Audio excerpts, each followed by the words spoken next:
জাতীয় রাজনৈতিক নেতৃবৃন্দ বিভিন্ন ইসলামী সংগঠন সমূহের সামনে রেখে কাজ করে চলেছি। আমাদের লক্ষ্য এলায় কালিমাতুল্লাহ, আমাদের লক্ষ্য আল্লাহর জমিনে আল্লাহর খেলাফত প্রতিষ্ঠা করা। আমি সকল রাজনৈতিক দলগুলোকে এক একটি প্রতিষ্ঠান হিসেবে বিবেচনা করি। প্রতিটি প্রতিষ্ঠানের স্বকীয়তা থাকে, ভিন্ন ভিন্ন সৌন্দর্য থাকে। এই স্বকীয়তা এবং এই সৌন্দর্য ধরে রাখাই প্রতিটি প্রতিষ্ঠানের এক একটি বৈশিষ্ট্য।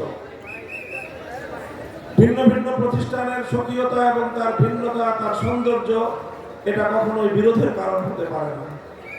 আমরা ইসলামী সংগঠনগুলো আগামী বাংলাদেশে একটা দৃষ্টান্ত স্থাপন করতে চাই। আমাদের যে অভিন্ন লক্ষ্য আল্লাহর দ্বীনকে বিজয়ী করা, আল্লাহর জমিনে খেলাফত প্রতিষ্ঠার যে সংগ্রাম, এই সংগ্রামে আমরা ইস্পাত কঠিন একটি ঐক্য গড়ে তুলতে চাই।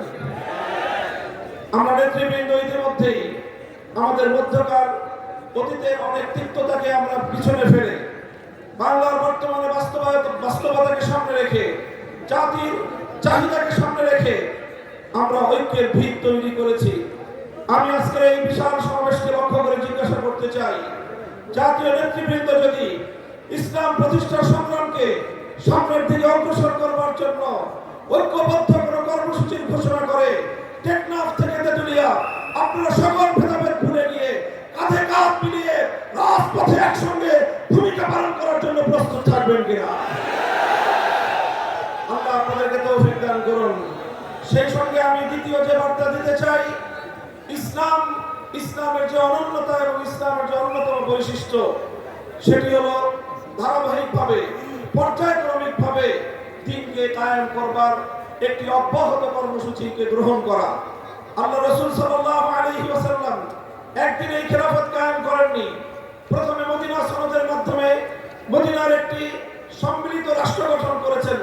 পর্যায়ক্রমে রাসূল আকরাম সাল্লাল্লাহু আলাইহি ওয়াসাল্লাম পূর্ণাঙ্গ খেলাফত কায়েমের দিকে তিনি অগ্রসর হয়েছেন।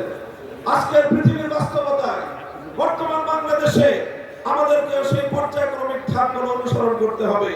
সেজন্য সর্বপ্রথম আজকে বাংলাদেশের ইসলাম, মুসলিম জাতিসত্তা এবং বাংলাদেশের স্বাধীনতার প্রশ্নে আমাদেরকে সর্বপ্রথম আমাদের অভিন্ন শত্রু ভারতীয় আধিপত্যবাদকে রুখে দেওয়ার জন্য আমাদেরকে রাজনৈতিকভাবে ইস্পাত করে একটা ঐক্য গড়ে তুলতে হবে, ঐক্য করতে হবে।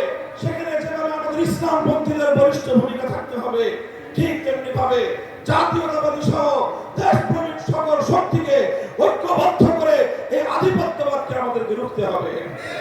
তাই এজন্য আজকের এই মঞ্চে বিএনপি নেতৃবৃন্দ রয়েছেন, জামাত ইসলামের নেতৃবৃন্দ ছিলেন, তারাও আছেন, অন্যান্য ইসলামী সংগঠন সমূহ, ইসলামী আন্দোলন বাংলাদেশের মুহতারাম আমির পীর সাহেব চরমনাই হুজুর রয়েছেন।